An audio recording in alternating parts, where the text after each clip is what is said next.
To learn SitSkiing, basically the first thing you need is courage. It's not just like to be protected and to stay in calm, it's just to have some action.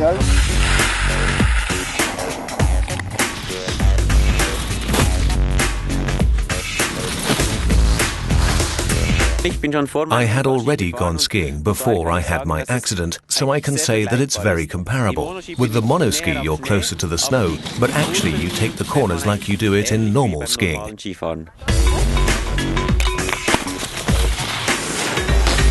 In the sitting class, that is, in the class of the wheelchair skiers, you've got three main classes. The LW12, those are people with both thighs amputated or only limited paralysis and a lot of body stability. Then you've got the ones who are more paralyzed and the ones who are highly paralyzed. They can only move their arms. I'm classified on LW11. It's those skiers who don't have functions in the legs, but who do have abdominal muscles, meaning I can do everything with my upper body but nothing with my legs.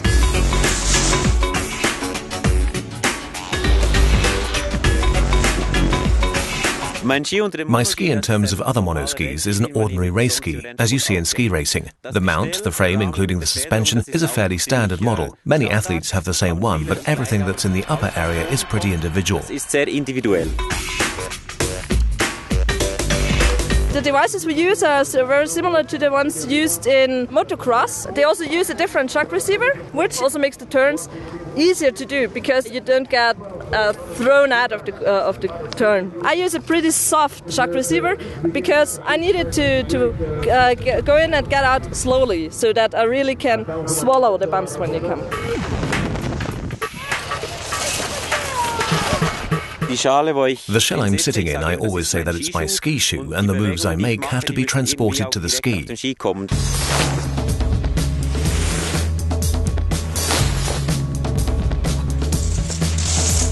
The only thing which is really made clear is that we have to have these items, because if we crash and slide, there's basically brakes, and so that we don't slide like all the way down. In the start, I have to tick on with them.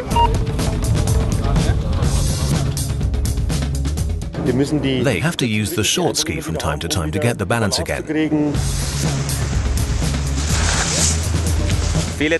Many people think you're doing a lot with the arms and you have to have strong arms, but most of the moves are done by the incline, the side cut of the ski, and the centrifugal force.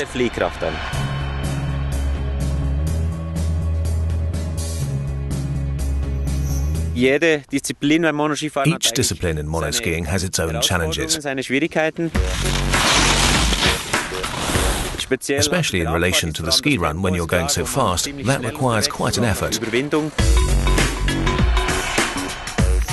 The aerodynamic is really important for us as well.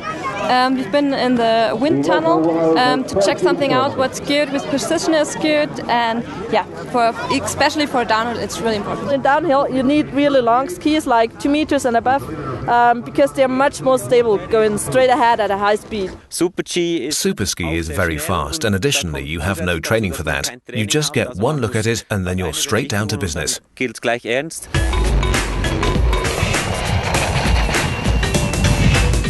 And in the giant slalom and slalom, the special thing is that there are 2 runs. When I'm in slalom, then the slalom gates, they hit the jacket and the brand, and then the power of the gates, it destroys the brand. In slalom, the shorter the better, because then it's much more easy to do the turns. Yeah, it's kind of complicated to really find a ski that fits you and fits the rules.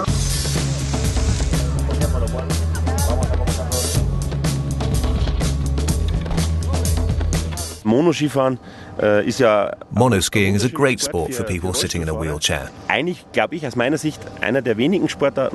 my opinion, one of the few sports disabled and able-bodied people can do together. Miteinander den Sport ausüben kann.